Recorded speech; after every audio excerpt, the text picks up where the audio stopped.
जगन्नाथ स्वामी नयन पथगामी भवतु में। आज Pattamundai women's degree college OIRC तरफ आयोजित होथिबा 125तम नेताजी जयंती एवं यही अवसर में ओडिशार तथा भारतर जने महान संग्रामी वीर सुरेंद्र साईकर मध्य जन्म शुभ तिथि आज अवसर रे सही महान राष्ट्रप्रेमी महान शहीद एवं सेमानक सहित अगणित शहीद उद्देश्य रे मोर भक्तिपूत प्रणति ज्ञापन करुछि। आजिर एही आभासी अधिवेशन रे वरेण्य सभापति तथा पट्टामुंडई वोमेन्स डिग्री कॉलेज वरेण्य अध्यक्ष प्रोफेसर रमेश चंद्र देठी महोदय आज ए वेबिनार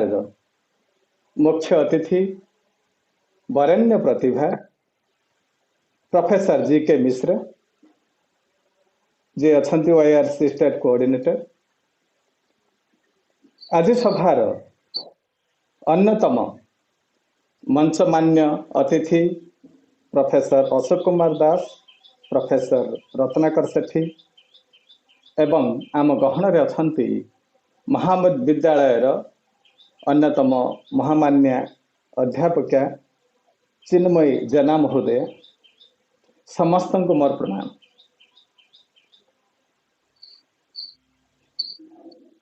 आज जो माटी रे आमे बसीछु जो माटी रे बसी स्वाधीनता जयगान करुछु ए माटी सारा भारत वर्ष को अनेक अमूल्य रत्न देछि। भारत वर्षर स्वाधीनता संग्राम पर जते रक्त आवश्यक है ए माटीर अवदान किछि कम न। भारतर स्वाधीनता संग्राम को ए माटीर संतान जतिक रक्त देछि सेथिपाई तार दायद हिसाब रे आमे गर्वित। इतिहास ठारू पुराण पर्यंत ए माटीर जयगान शुभे। मो गोटे श्लोकरू तार उदाहरण आपण मान को देवी जो श्लोक कह जाइछि न मे वांछास्ति जशसि विद्वत्ते न च वैसुखे प्रभुत्वे नैव वा स्वर्गे मोक्षापि आनंददायके परंतु भारते जन्म मानवस्य च वा पशु विहंगस्य च वा जंतु वृक्ष पाषाणैरपि। अर्थात ए आर्यवर्त भारत वर्षर मुनि ऋषि माने मुझे श्लोकटी जो आवृत्ति कली ए श्लोकटी अच्छी आमर व्यासदेवंकर कृत विष्णु पुराण रे जो थे आर्यवर्तर ऋषि माने कहउछंती न मे वांछास्ति जशसि मो वांछा करू नाही इच्छा करू नाही आशा करू नाही। कौन आशा करू नाही ना जश आशा करू नाही। विद्वत्ता ज्ञान मध्य आशा करू नाही। न च वै सुखम मो सुख मध्य आशा करू नाही। आ कौन आशा करू नाही ना प्रभुत्व मोर राजगुण दरकार नहीं इंद्रपद दरकार नहीं स्वर्ग दरकार नहीं मोक्ष दरकार नहीं मो मुक्ति भी चाहे ना मोर सेमिति किसी परम आनंद दरकार नहीं ताहले मोर आवश्यक कौन परंतु भारते जन्मम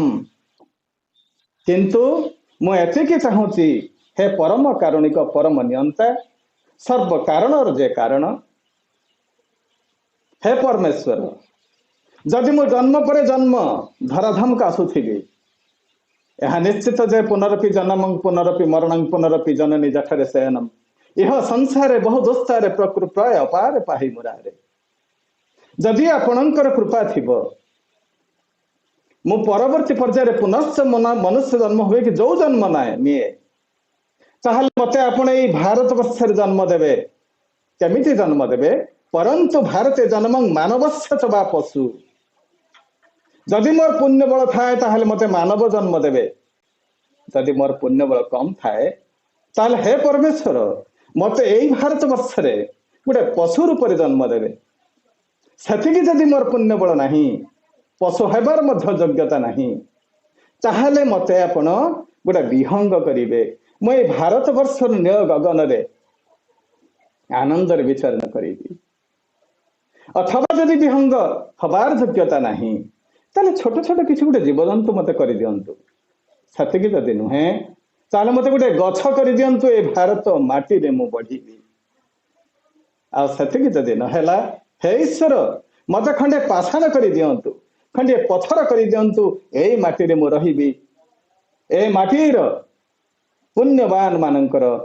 पादस्पर्श पाई मु तरी जीवी मु तरी जीवी मु तरी जीवी ये हूँ भारत वर्षर महिमा से भारत वर्ष समग्र विश्व पाई गुरु पालटि ए भारत वर्षर मुनि ऋषि माने कही निज परवेति गणना लघुचेत समुदार चरिता नाम तो वसुधैव कुटुंबकम समग्र वसुधा को गोटे कुटुंब दृष्टि देखुथिबा ए भारत वर्ष किसी कम गौरवर अधिकारी नुह किंतु ये मध्य इतिहास अभिशाप हेउ बा आमर कृतकर्मर एमिति किछि भूल हो जाई थाउ त्रुटि रही जाई थाउ आमे केउ एक मुहूर्त रे दुर्बल मुहूर्त रे आमर स्वाधीनता हरैल शह शह वर्ष धरी आम विदेशी मानकर अधीन हो तेणु जते बेले धराधाम रे संकट देखा दिए से संकट रु परित्राण करिबा पाई साधु माननकु शिष्ट आत्मा माननकु साधारण जनता को जुग जुग धरी स्वयं ईश्वर कहा जाए स्वयं ईश्वर ही अवतार धारण करती से ईश्वरीय सत्ता नहीं आसी ए भारत वर्ष को केवल भारत वर्ष को नुह समग्र विश्व को विश्व मानवात्मार मुक्तिर मंत्र शुणा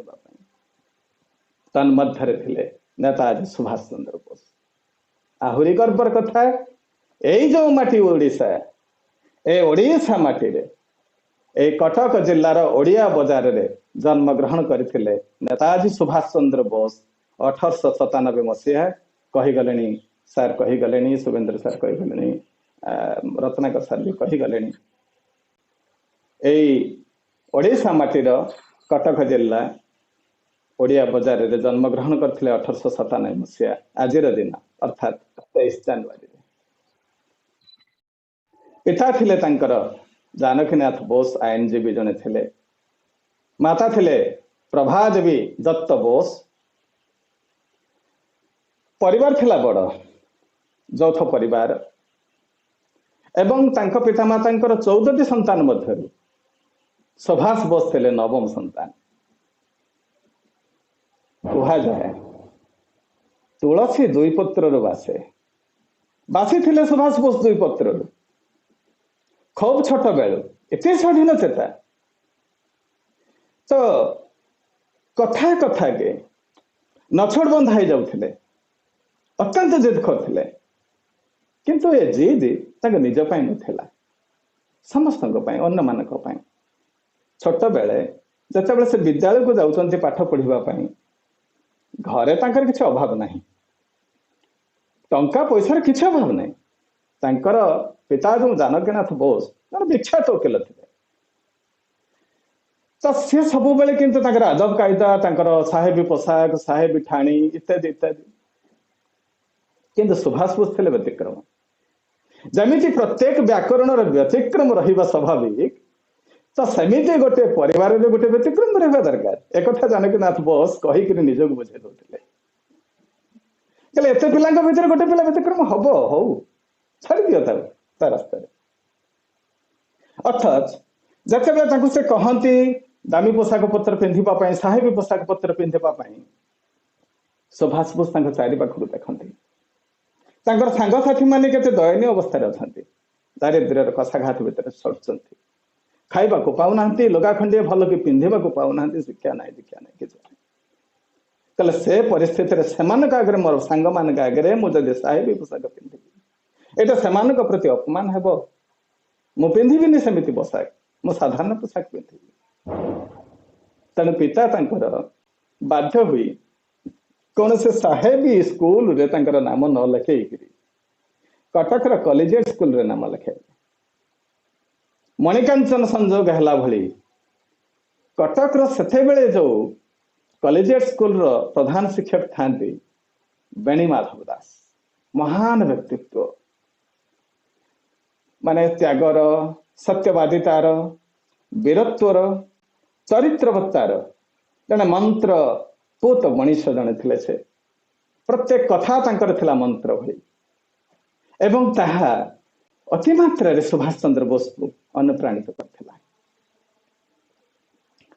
और सुभाष बोसंकर प्रत्येक कथा को से मते उपभोग करथिले दिनकर कथा कहबी आपण मानकु मोर जदि समय ही जाउथु मते टिके सचेतन करे देबे दिनकर कथा सुभाष बोस आछन्ते डेरी रे स्कूल का आछन्ते डेरी रे बेणी माधव समय सचेतन मनीष सामान्य विलंब हेले से सज्ज करवा लोक नुहंती सुभाष को पचारे विलंबर कारण ना गुरुदेव कहली ना कौन ना आसुथिली 8-10 जन पिला कौन करिसंती ना गोटे अंध बुढ़ाटे जाउछि ता हाथर से माने बाड़ी को छड़े निचंती एवं से बुढ़ाटी जते बेले बाट आगु को जीवा पई चाहूछि एमाने ताली मारी हसुछंती से अंडाली होउछि बाट पाउ नाही अंध लोक वृद्ध लोक अथच पिला माने हसुछंती ताली मारछंती मो देहर रक्त गरम हे गला ना कल कौन ना से माड़ मारली ना सांग मान को ना हाँ से सांग कौन ए प्रकार काम करुवा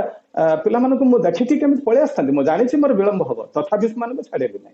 एवं से बाड़ी आनी से वृद्ध अंध व्यक्ति को देली एवं घरे नहीं छाड़ देकी आसिले सर विलंब हो गला ना साबास सुबास तुम ठीक करमती कम कर तुलसी दुई पत्र बासिला भाया गोटे गोटे कथा सुभाष चंद्र बोस जतिक दिन बंचित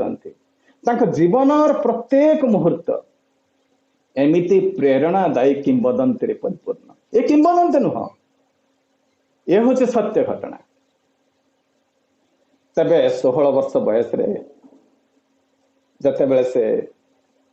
कॉलेजिएट स्कूल रे मैट्रिक पास कले प्रथम श्रेणी जीवन केबे से फेल हबार चांस है कि फेल कौन से प्रथम ही हुए सब जहाँ थरे शुणती जहाँ थरे पढ़ती से स्मरण हो जाए एवं पढ़ुता बेले आहरी अनेक अनेक कथा करते एमिति अवस्था केवल शासन क्षेत्र में हो बा अन्य जेकोसी क्षेत्र में हो भारतीय मान तो सबुथिरे पछुआ एपरिक कुसंस्कार अंधविश्वास से संपूर्ण भाव में छाई हो जाता भारतीय समाज रे ओडिशा समाज पाठपढ़ा समय हईजा लगिला पोक माछ भाया लोक मरले एमती है गोटे गोटे घरे संपूर्ण निश्चिन्न हो गला परिवारटा सब पड़ी सब को कांध देवाई लोक ना छुईबा को समस्त को बारण करा जाए सुभाष बोस सही पारे ए दुख को कौन सही हुए तेणु सी भली किछि किछि छात्र छात्री को एकाठी करी घरे प्रतिबंधक अच्छी जावाकू बारण अच्छी किंतु मानिले से सांगसाथी मान को नहीं शवदाह करिसेंते से बयस तो से जना पड़ा बापा जानकीनाथ बोस को जना पड़ा ये निश्चय किछि करिवो ए देश पई किछि करिवो तो तापरे जते बेले पाठ पढ़ा सरीला कॉलेजिएट स्कूल रे कलिकता गले पाठ पढ़िबा पई सेठी प्रेसिडेंसी कॉलेज को सेठी भी कांड कारखाना आरंभ कर देले सुभाष बोस मु कहिछि जणे स्वाधीन चेता मनीष स्वाभिमान को जग थिबा मनीष कदापि बर्दास्त करबनी स्वाभिमान रो जदि किछि आंच आसे तो सेठी प्रेसिडेंसी कॉलेज रे पढ़ुवा समय रे जड़े इंग्रेज साहेब थिले अध्यापक। तो ए विद्यालय छात्र छात्री माँ मैंने शुणुवे मो कथा मो माँ मान को मो शुभेच्छा जनाऊँ अवसर रे से कौन है ना से जो प्रोफेसर ओटेन ओटेन जने थिले अत्यंत अहंकारी मनुष्य एवं जेहेतु से इंग्रेज गोरा लोक भारतीय छात्र छात्री मान अत्यंत घृणा करते जाति उठे से विद्या माने क्लासरूम रे गाड़ी दौले केवल सेतिक नुह माड़ भी मारुले। तो ये आमर सुभाष चंद्र बोस कहले ये कि प्रकार व्यवस्था अध्यापक मानकर तो ए प्रकार करिवार कौन सी नहीं अधिकार भी नहीं से माने विद्या अध्ययन संपर्कित बा पठन पाठन संपर्कित जहाँ किसी कहे हाँ से जदि से पिला आकट करेंगे तो से किसी कहबार नहीं किंतु ये जो जाति उठे पिला भारतीय बोल कि अपमानित करी माड़ मारिबा ये कि प्रकार न्याय एमती चली आसी कई प्रतिवाद करना। सुभाष बोस किंतु छाड़िले ना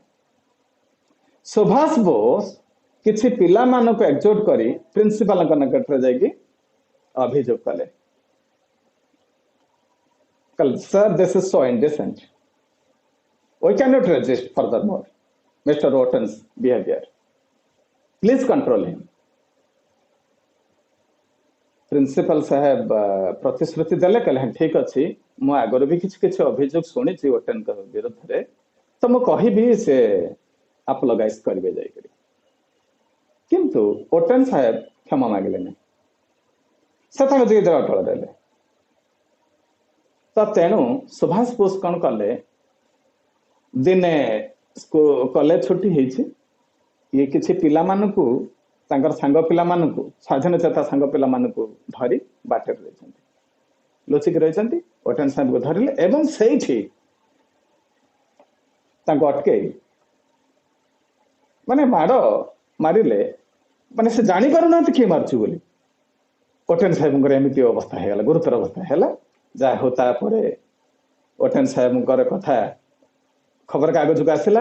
इंग्रेज अध्यापक माने जे एपरि भाव में श्रेणीगृह रे पिला मानकु निर्यातना दउछन्ते भारतीय पिला मानकु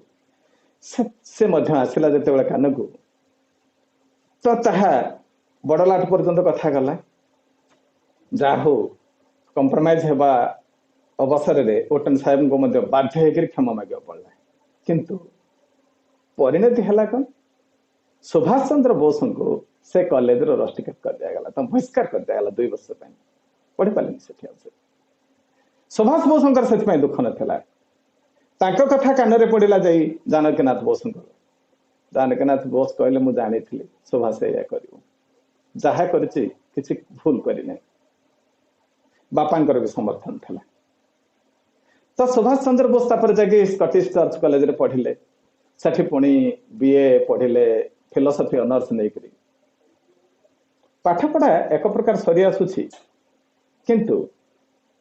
सुभाष को नहीं दिन को दिन चिंताग्रस्त हो जाऊँ बापा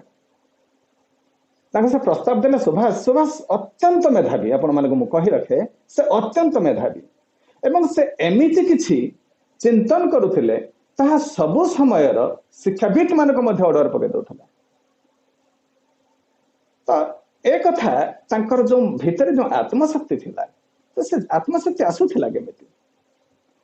से छात्रावस्थारू तांकर जो प्रधान शिक्षक थिले बेणीमाधव दास तांको द्वारा अनुप्राणित होइथिले विवेकानंद द्वारा अनुप्राणित होइथिले जे अरविंद द्वारा अनुप्राणित होइथिले रामकृष्ण द्वारा अनुप्राणित होइथिले से जन आध्यात्मिक पुरुष थिले आमर प्रिंसिपल महोदय जठी सर कहूथिले जैसे भारतर जो धर्म ग्रंथ गीता तांकर थिला प्रतिदिन अध्ययन मुख्य जे पुस्तक तांका छाती पकेट रे सब बळे छोट गीता दिएथिला। तो से मूलर जानी जदि कौन से कार्य आम सफलता लाभ करने को चाहिए इच्छा करवा से मनर स्टेबिलिटी आवश्यक जदि you have got the stability then you can turn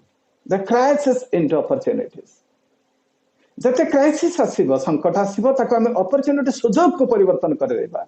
एवं सुजोग को परिवर्तन कर देबा पई हेले प्रथम जिनिसटी होची कोन ना स्टेबिलिटी इन माइंड मनरे स्थिरता एवं ए स्थिरता देव किए आध्यात्मिक ज्ञान देव से गीता थिला तांकर सबुठारु परम एवं जे श्रेष्ठ ग्रंथ तो जानकीनाथ दास जानकीनाथ बोस प्रस्ताव देले तांको पुत्र को जे सुभाष तमे बेलात जीव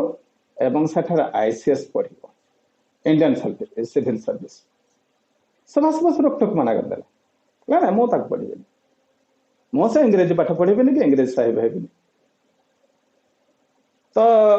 जानकीनाथ बोस जानी सुभाष को एमती धमक चमक देके मन हबनी ताकू मनैबार तरीका टिके अलग अछि मानिबो से निश्चय मानिबो तनु से तांकर योजना करछन दिने सुभाष बोस तांक मां के पाखरे अछंती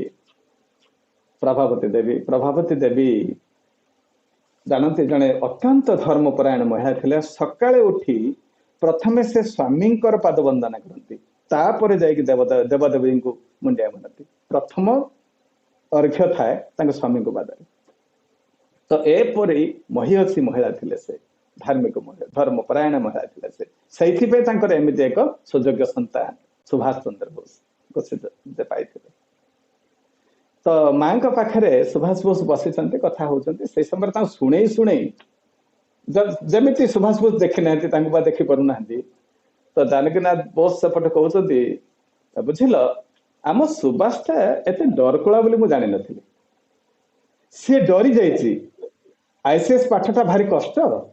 एवं सेठी बिलात रे जाइकी जो बिलाती साहेबी जो चलणीटा को से मध्य आपणे पारिबो नाही तापे समस्या हबो बोली से डरी करी पाठ पढ़िया पे मना कर देला एते कह दे चली वाला सुभाष को के संभाळे तो सीधा धाई गले कहले बापा मु आईसीएस पढ़ी ना पढ़िबो केमिति ना हम पढ़ी आपण कोन भाबुचंती मो पाठ को डरुची ना मो साहेबी ढंगरे चली परिबेनी इंग्रेज मानक सहित मु चली परिबेनी से इंग्लैंड रे मोर समस्या हबो ना मु करिके आपण को देखे प्रस्तुति पर्व चलला आईसीएस एंट्रेंस रे क्वालिफाई कले एवं जते बेले से गले 4 मास तांगर चली गला जिबारे प्रस्तुत होबारे इंग्लैंड रे पहुंचले तो आश्चर्यर कथा जो कोर्स को 4 वर्ष लागिबो सारिबा पई सुभाष चंद्र बोस मात्र 7 मास भीतर प्रोसेस करते ये थिला तांकर मेधा ये थिला तांकर एषणा भीषणा एवं ये थिला तांकर कृत विद्यता 7 मास भीतर जते बेला आईसीएस कोर्स कंप्लीट करचंती परीक्षा हेछि एवं परीक्षा मध्ये से रैंक होल्डर हेचंती केवल पास करि नाहंती 4th पोजीशन हे आनी चते से तो समग्र ब्रिटिश जो शिक्षा व्यवस्था गोटे चहल पड़गला तो गोटे भारत जड़े पिला से 7 मास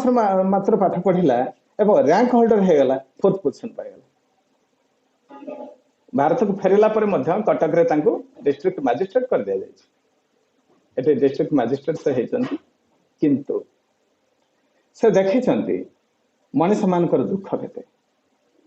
मन में गोटे जिनस अंकी मारी शासक ताकू ही कह राजा ताकू ही कह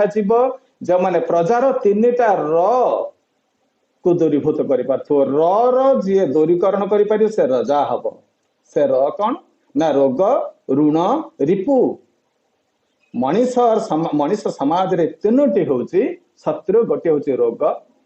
गोटे होची ऋण आ गोटे होची रिपु रोगरे मो देशर लोक मैंने पोकमाछी भली मरुचंती व्यवस्था में स्वास्थ्य व्यवस्था अत्यंत क्षीण तापरे ऋण ऋणग्रस्त एठी आर्थिक अवस्था एते दयनीय एते शोचनीय एठी इंग्रेज माने आसीबा परे भारतर कुटीर शिल्प को नष्ट कर देछंती भारतर अर्थनीति को बिगाड़ी देछंती भारतर जो सब प्राकृतिक संपद अच्छे लुटी कंचामाल सब साग माछ दर रे नहीं जाइछंती नहीं कि तैयारी होथिबा जिनिस को भारत आनी के चढ़ा दाम रे बिक्री करछंती एवं ताको किनिबा पय बंद बाध्य करछंती ए सब दुर्दशा देखिथिले सुभाष चंद्र बोस कहले मो मजिस्ट्रेट होई इंग्रेज शासक मानकर बा शासन नीतिर एहाकू मु कार्यकारी करिवे ना इस्तीफा देदे जानकीनाथ बोस जानी से इस्तीफा दब ही दब इस्तीफा देले तो सेते बेले भारत रे जातीय कांग्रेस काय विस्तार करछि स्वाधीनता सुभाष को मध्य स्वाधीनता संग्राम रे किछि किछि करि देखैबा देश मातृका पई किछि करिबा पई मन बळिछि एवं जाइछन्ति से गांधी जी को भेटुछन्ति गांधी जी सुभाषंकर एई सब कार्यक्रम विषय अवगत थिले एते आनंदित हे गले से कोले नेले सुभाष को कहले सुभाष मु तुमर प्रतीक्षा थिले एवं तमे जा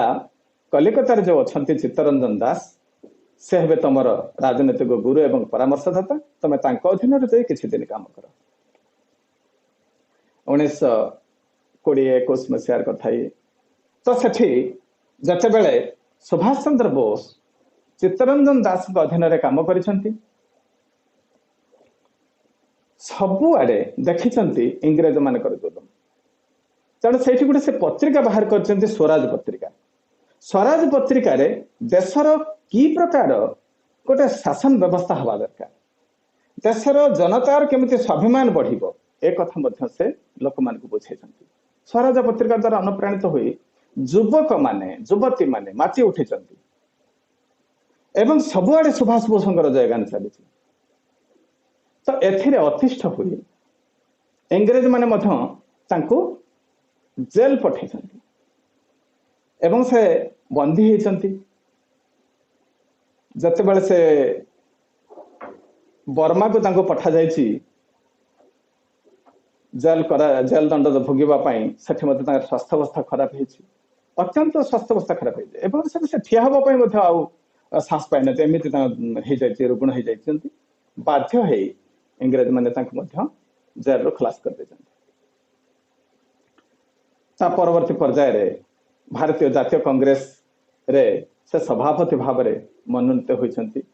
लखनऊ रे जते बेले चली 1938 मसिया रे अधिवेशन कांग्रेस अधिवेशन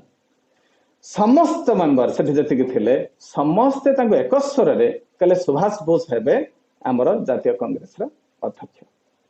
सेते बेले जातीय कांग्रेस रा अध्यक्ष माने भारत रा राष्ट्रपति को जेउ भली भाव रे सम्मान दिया जाए जमिति क्षमता तो सेते बेले जातीय कांग्रेस रे जने सभापति कर सेति क्षमता सेति की मध्य तांकर प्रशंसा था तो तापरे से जातीय कांग्रेस रो सभापति भाव रे जते बेले निर्वाचित होइछन्ति सेठी आरंभ होइछि द्वंद्व आरंभ होइछि कारण जातीय कांग्रेस रे दुई प्रकार नेता थिले किछि चरमपंथी थिले किछि नरमपंथी थिले नरमपंथी मानकर जे आदर्श थिले गांधीजी कहूथिले आमको जदि जने के गाल रे चापड़ा मारिबो आमे तक आ गोटे गाल देखै दबा किंतु ताकू आगे प्रतिवाद करबानी सुभाष बोस कहले नाही ताई भूल सुभाष बोस बुझेले कहले मने पकांतु 200 वर्ष तले 1757 मसीह रे जते बेले हेतला पलासी युद्ध रे जते बेले एई बंगर नवाब तांकर सिराजउद्दौला से फरासी सैन्य एवं तांकर सैन्य समेत तांकर 50,000 सैन्य थिले तांको विपक्ष जो इंग्रेज ईस्ट इंडिया कंपनी रे जो सेनापतित्व करुथिले लॉर्ड क्लाइव मात्र 3,000 सैन्य को नहीं जे सिराजउद्दौलांकर 50,000 सैन्य रा विशाल सेना बाहिनी को परास्त करथिले एवं केवल एतिक न जो बैटल ऑफ प्लासी बा पलासी युद्ध 1757 जून 23 रे जो हेतला मात्र 11 घंटा भितरे युद्धर परिसमाप्ति तो जते बेले परवर्ती पर्याय रे विजय उत्सव पालन होउची जे गोटे राजरास्ता रे चली जंती पटुआर नेगिरी लॉर्ड क्लाइव चलते आगरे पछरे चली जंती तांकर विजयी सैन्य दल तो रास्तार उभय पार्श्व रे लोक माने छिड़ा होइछन्ति हजार हजार नुह लक्ष 5 लाख रु ऊर्ध्व लोक छिड़ा हुई देखुଛନ୍ତି एवं क्लाइव ऊपर को फूल फोपाड़ुଛନ୍ତି तांको सैन्य मान ऊपर फूल फोपाड़ुଛନ୍ତି तेणु जड़े इंग्रेज राइटर लिखिଛନ୍ତି कहले सेतेबेले जदि से भारतीय मानक भितर मु थांती मु फूल नुह मो रास्ता रो टेका उठे फोपाड़ी था आ 5 लाख लोक जदि टेका फोपाड़ी थांते तांकर 3000 सैन्य समेत लॉर्ड क्लाइव सेठी पोती ही जाते पथर पहाड़ सृष्टि तैयारी था अथच ए देशर लोक मैंने फूल फोपाड़ी जो दिन ए भारतीय माने फूल बदल रे टेका उठेबे पथर उठेबा को आरंभ करी सही जने इंग्रेज जातीय पिछाड़ी पळेबो ए कथा कहिथिले सुभाष चंद्र बोस तेणु तांकर ए नीति भूल थिला कि ठीक थिला आज मध्य विवादमान है किंतु विवादमान से माने करंतु जो माने भीरु जो माने कापुरुष तो सते बेले 1928 मसीह रे ओडिसा जने महान कवि बांछानिधि महांत लिखिथिले कह कह केउ जाति पाइछि मुक्ति करी हारी पुरी गुहारी हला तो हुरी हारी गुहारी करी कि केउ जाति मुक्ति पाइ नाही संग्राम करियो तो आमर शक्ति केते आमर सामर्थ्य केते जदि से माने न जानिबे ताने सेमिति शह शह वर्ष आउरी बीती जीवो से माने हमको छाड़ी के जीवने स्वाधीनता गोटे भिक नुह मागी के तुम पाइबो ए कथा कहउथिले सुभाष चंद्र बोस सेठी पई मतभेद हला तांकर महात्मा गांधी सहित नेहरू सहित 1939 मसीह तथापि से छेड़ा हेले कांग्रेस रो प्रेसिडेंट पई किंतु गांधी जी तांकर समर्थित दक्षिण रु जने नेता को आनिले पटाभी सीतारामय्या को एवं पटाभी सीतारामय्या को छिड़ा करले काहे विरुद्ध रे सुभाष चंद्र बोस विरुद्ध आश्चर्यर कथा प्रच्छन्न भाव प्रचार करछंती प्रच्छन्न भाव न प्रत्यक्ष भाव प्रचार करबा सत्वे महात्मा गांधी प्रचार करबा सत्वे पटाभी सीतारामय्या सपक्ष सीतारामय्या पाइले 1375 खंड भोट किंतु सुभाष चंद्र बोस पाइले 1580 खंड भोट जितिले किंतु कार्य जो भार से करने चाहते सुभाष चंद्र बोस तांकर गोटे एजेंडा प्रस्तुत करते आमे स्वाधीन निश्चय हेबु स्वाधीन भारतर कौन हवा अभिमुख्य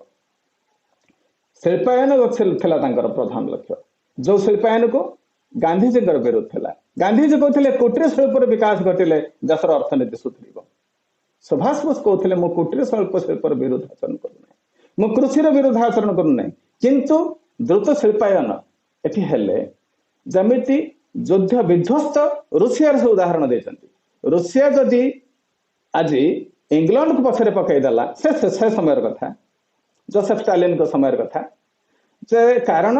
ना सेठी द्रुत शिल्पायन है भारी शिल्पर कथा आसी एवं आहुरी कहिले जे आमको शक्ति क्षेत्र रे डिफेंस क्षेत्र रे प्रतिरक्षा क्षेत्र रे स्वावलंबी होबाक पड़िबो डिफेंस क्षेत्र में जदि गोटे देश दुर्बल हुए से प्रति मुहूर्त निजर स्वाधीनता को विपन्न कर तेणु भारी शिल्प कि प्रकार शिल्प ना प्रथम पर्यायर जे कौन ना डिफेंस वेपन्स को आम प्रोड्यूस करवा से प्रकार शिल्प हम तापर अन्य इस्पात शिल्प एवं भारी जंत्रपाति शिल्प जो माने छोट छोट शिल्प मानकर मदर इंडस्ट्री भाव कार्य करेंगे ये थे शिल्प नीति एवं तापर आसला अर्थनीति कथा अर्थनीति से जड़े छात्र थिले से कहूथिले जे अर्थनीति रे मध्य डेमोक्रेटिक वे रहिबा दरकार एठी मूल्य शांत कथा चलिबो नाही मूल्य मानकर मध्य स्वार्थ हित कथा सेते बेले से कहिथिले जदि कर्मचारीटीए अवसर नब तापा पेंशन व्यवस्था हबो जे कृषक मान अणसंगठित जो माने कृषक माने श्रमिक माने तो सेमाने तो सरकारी चाकरी करि नाहंती तो सेमाने वयस्क हला पर सेमाने को वार्धक्य भत्ता दिया जिवो जदि आमे सेमानंकर कथा बुझीबा कारण से सते बेले अनुप्राणित होइतले जे विश्वविजय विवेकानंद को द्वारा विवेकानंद कहितले जदि देशर उन्नति कथा चिंता करा जाए देशर स्वाधीनता कथा चिंता करा जाए तले दलित वर्ग जेतेबेले उठिबे दलित वर्ग जेतेबेले जागिबे काना सेमानकर संख्या अधिक ସେମାନେ ଯେତେବେଳେ ଜାଗିବେ ଦେଶ ସ୍ୱାଧୀନ ନିଶ୍ଚୟ ହେଇଯିବ। ତ ଅର୍ଥନୀତିର କଥା ସେ କହିଥିଲେ, ଯେ ମହିଳା ମାନଙ୍କର ଉତ୍ଥାନର କଥା ସେ କହିଥିଲେ, ଶିକ୍ଷାର ଉତ୍ଥାନ କଥା କହିଥିଲେ। ତ ଶିକ୍ଷାର ସେତେବେଳେ ସେ ପ୍ରଥମ କରିକି ସେ କିଣ୍ଡର ଗାର୍ଟନ ଷ୍ଟାଇଲର ସ୍କୁଲ ପ୍ରଚଳନ ପାଇଁ କହିଥିଲେ। ଯାହା ହଉ ଇଏ ସବୁ ମୁଁ ସାରି ଦଉଛି ଆଉ ଅଳ୍ପ ସମୟ ଭିତରେ, ଯେ ଯେତେବେଳେ ମତଭେଦ ହେଇଛି କଂଗ୍ରେସ ଛାଡିଛନ୍ତି, ପୁଣି ଫରୱାର୍ଡ ବ୍ଲକ କରିଛନ୍ତି ନିଜେ ଗୋଟେ ରାଜନୈତିକ ଦଳ, ତାପରେ ସେ ଇଂରେଜ ମାନେ ଅତିଷ୍ଠ ହୋଇଛନ୍ତି, ତାଙ୍କୁ ମଧ୍ୟ ତାଙ୍କୁ ନଜରବନ୍ଦୀ କରିକି ରଖିଛନ୍ତି। ନଜରବନ୍ଦୀ ଥିବା ଅବସ୍ଥାରେ ମଧ୍ୟ ସେ କୌଶଳ କ୍ରମେ ସେଦିନର କଥା ମନେ ପକାନ୍ତୁ, ଯେମିତିକା ଯେ ମୋଗଲ ଏମ୍ପାୟାରରୁ ଖସିକି ପଳେଇ ଯାଇଥିଲେ ଛତ୍ରପତି ଯେ ଶିବାଜୀ, ଦ୍ୱିତୀୟ ଉଦାହରଣ ସୃଷ୍ଟି କଲେ ସୁଭାଷ ଚନ୍ଦ୍ର ବୋଷ। ଏତେ ପ୍ରତି ଉତ୍ପନ୍ନମତିତା ତାଙ୍କର ଥିଲା। ଇଂରେଜ ମାନଙ୍କର ପହରା ଅଛି, ଇଂରେଜ ମାନଙ୍କର ଜାସୁସ ତାଙ୍କୁ ଜଗିକି ରହିଛନ୍ତି, ତା ଭିତରେ ସମସ୍ତଙ୍କୁ ସେ ଧୂଳି ଦେଇ ଚାଲିଗଲେ। ଆଫଗାନିସ୍ତାନ ଗଲେ, ଆଫଗାନିସ୍ତାନରୁ ରୁଷକୁ ଯିବା ବାଟରେ ପୁଣି ମତ ବଦଳେଇଲେ, ଜର୍ମାନୀ ଗଲେ, ଜର୍ମାନୀର ଯାଇ ସେଠି ଆଜାଦ ହିନ୍ଦ ଫୌଜ ଗଠନ କଲେ। ଜର୍ମାନୀ ଅଧୀନରେ ଯେଉଁ ଭାରତର 4000 ସୈନ୍ୟ ବନ୍ଦୀ ହେଇକି ରହିଥିଲେ, ହିଟଲରକୁ ମନେଇକି, ସେତେବେଳର ହିଟଲରକୁ ମନେଇ 4000 ସୈନ୍ୟକୁ ଆଣିକି ସେ ଆଜାଦ ହିନ୍ଦ ଫୌଜ ଗଠନ କଲେ। ତାପରେ ହିଟଲର କହିଲେ, ମୁଁ ଆପଣଙ୍କୁ ଯେତେ ସାହାଯ୍ୟ ନ କରିପାରିବି, ସବୁଠାରୁ ବେଶୀ ସାହାଯ୍ୟ କରିପାରିବ ଆପଣଙ୍କୁ ଜାପାନ, କାରଣ ସେ ଆମ ଏକ୍ସିସ୍ ପାୱାରରେ ଅଛନ୍ତି, ଏକ୍ସିସ୍ ଆଲାଏନ୍ସରେ ଅଛନ୍ତି। ସେପଟେ ଆଲାଏଡ ପାୱାର ଅଛନ୍ତି, ଏପଟେ ଏକ୍ସିସ୍ ପାୱାର ଅଛନ୍ତି। ଏକ୍ସିସ୍ ପାୱାର ଆପଣଙ୍କୁ ସହାୟତା ଦେବ, କାରଣ ସେଠି ଜାପାନ ଅଛନ୍ତି ଆମର ବନ୍ଧୁ ମିତ୍ର। ତ ଜାପାନକୁ ଯାଇଛନ୍ତି। ଜାପାନରେ ସେତେବେଳେ ଜଣେ ମହାନ ବିପ୍ଳବୀ ଥିଲେ ରାସବିହାରୀ ବୋଷ। ଜାପାନ ଅଧୀନରେ ଥିବା ଯୋଉ ସିଙ୍ଗାପୁର, ମାଲେସିଆ, ବର୍ମା, ଏଥିରେ ଯୋଉ ଇଂରେଜ ସୈନ୍ୟମାନେ, ଇଂରେଜ ଅଧୀନରେ ସେ ଇଂରେଜ ସୈନ୍ୟ କେବଳ ଥିଲେ, ଭାରତୀୟ ସୈନ୍ୟ ଥିଲେ। ତ ସେମାନଙ୍କୁ ଯୋଉ ବନ୍ଦୀ କରିକି ରଖାଯାଇଥିଲା, 40,000 ଭାରତୀୟ ସୈନ୍ୟ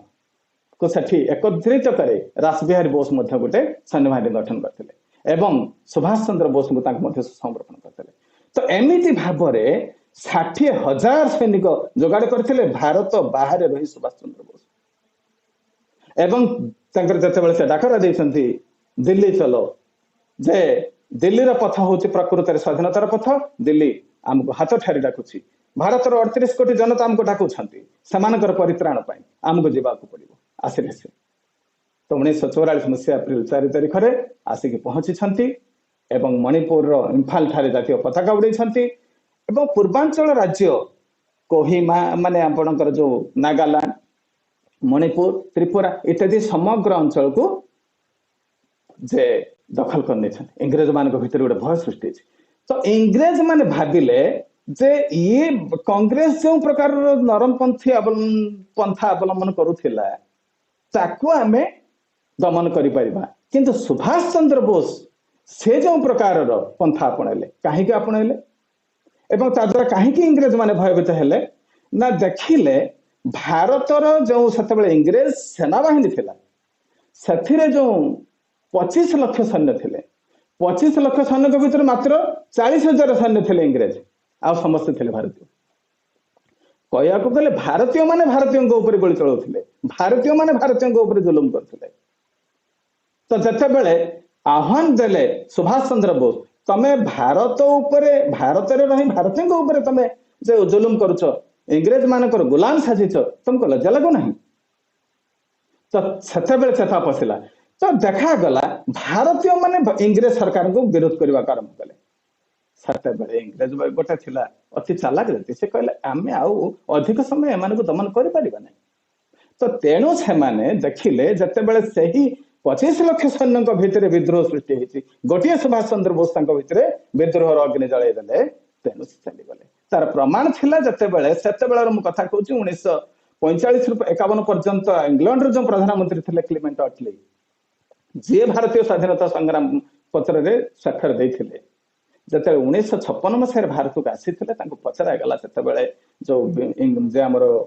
ବେଙ୍ଗଲର ଥିଲେ ରାଜ୍ୟପାଳ ଥିଲେ ଫଣୀଭୂଷଣ ଚକ୍ରବର୍ତ୍ତୀ, କହିଲେ ଆଜ୍ଞା 1942 ମସିହାରେ ଭାରତ ଛାଡ ଆନ୍ଦୋଳନ ତ ସେତେବେଳେ ହେଇଯାଇଥିଲା, ମହାତ୍ମା ଗାନ୍ଧୀଙ୍କର ତ ସେଟା ପତିଆରେ କମି ଯାଇଥିଲା, ତଥାପି ଆପଣ ମାନେ କଣ ପାଇଁ ସ୍ୱାଧୀନତା ଘୋଷଣା ପତ୍ରରେ ସ୍ୱାକ୍ଷର କଲେ? ନା, ଆମେ ମହାତ୍ମା ଗାନ୍ଧୀକୁ ଡରିକିରି ନୁହଁ କି କଂଗ୍ରେସକୁ ଡରିକିରି ନୁହଁ,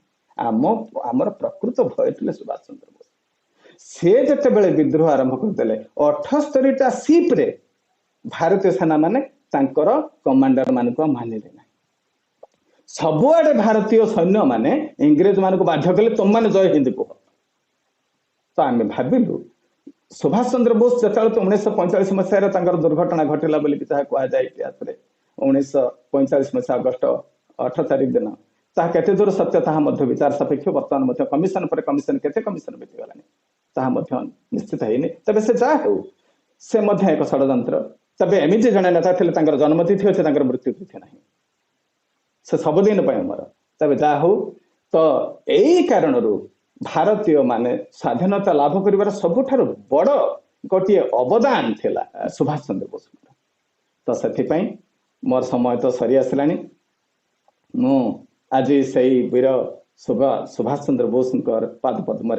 प्रणति ज्ञापन करने सहित ए भारत मातार वंदना करुच्ची हे मोर भारत वर्ष तुम एक अनस्त अर्चना प्रस्त प्रस्त प्रलय प्रत्युषर प्रथम प्रार्थना भकर भचित्र नुह तुम्हें नुह शोषर समुद्र तुम्हें नुह क्षेत्रफल सीमारेखा क्षुधित क्षुद्र तुम्हें नुह क्षेत्रफल सीमारेखा क्षुधित क्षुद्र तुम्हें नुह क्षेत्रफल सीमारेखा क्षुधित क्षुद्र जय।